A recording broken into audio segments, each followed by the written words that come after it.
Bonsoir, bonsoir et bienvenue à l'heure du cri. Je vais vous parler aujourd'hui de rêves prémonitoires, les rêves qui annoncent les événements futurs. Avant de commencer, je voulais juste vous dire que ce sont pas mes histoires, mais que je vous raconte juste des témoignages que j'ai compilés. Ces témoignages sont en tout cas tous présentés comme étant de vraies expériences vécues. Sans plus attendre, on commence. Le premier est assez amusant. Elle nous raconte: il y a quelques mois, j'ai fait un rêve qui m'a paru tellement clair que ça ressemblait à quelque chose qui s'était vraiment passé.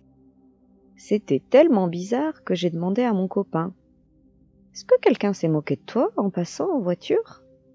Il était confus, il m'a répondu que non. Ça lui était jamais arrivé. J'ai un peu insisté en lui demandant si quelqu'un s'était moqué de ses cheveux, peut-être sur internet ou dans une conversation, mais non. Il faut dire qu'il porte les cheveux assez longs, mais comme on vit dans une grande ville, personne n'a jamais fait de commentaires.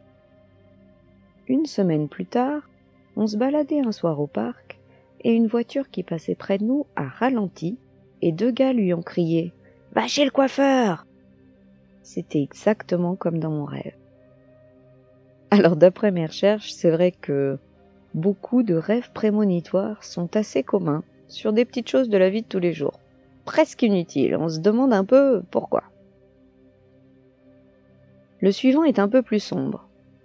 J'ai rêvé que je prenais une autre route pour rentrer chez moi et que je rencontrais une femme qui s'appelait Sable.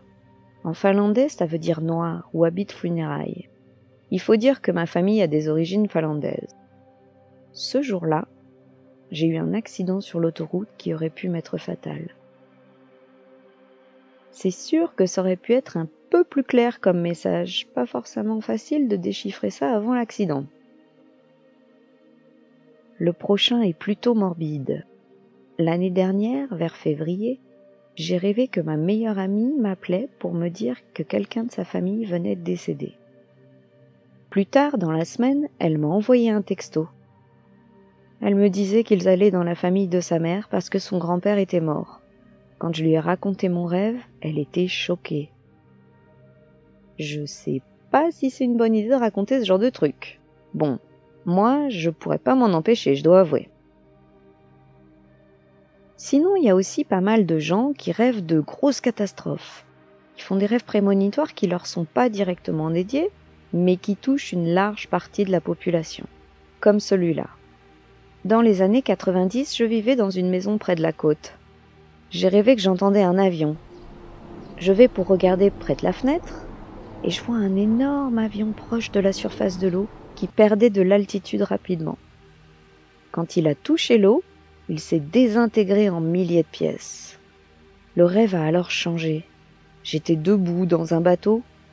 Je regardais plusieurs autres bateaux qui patrouillaient l'eau, avec des gens qui récupéraient des bagages et des débris. J'ai fait exactement le même rêve 2 autres fois. Ça n'est que quand j'ai vu aux infos les images du crash de 1996 du TWA 800 que j'ai réalisé que ces séquences étaient exactement comme dans mon rêve. Enfin, le dernier. Ma mère se réveille un matin un peu secouée. Elle me raconte qu'elle a fait un rêve bizarre. Elle était juste spectateur dans le coin d'un bureau. Tout le monde travaillait, normalement, quand tout à coup, ils se sont tous mis à crier en regardant par la fenêtre. Quelque chose s'écrase sur le bâtiment. Des papiers volent partout. Les gens sautent par la fenêtre. Le bâtiment se met à brûler. Elle était mortifiée devant les infos quelques heures plus tard. On était le 11 septembre 2001. C'est sûr qu'il y a de quoi se poser des questions. C'est pas comme si elle avait pu éviter quoi que ce soit avec son rêve. Même si elle l'a fait avant, elle pouvait pas prévenir. On l'aurait pris pour une folle. On dirait qu'elle a comme ressenti qu'il allait avoir une grosse perturbation. Un changement.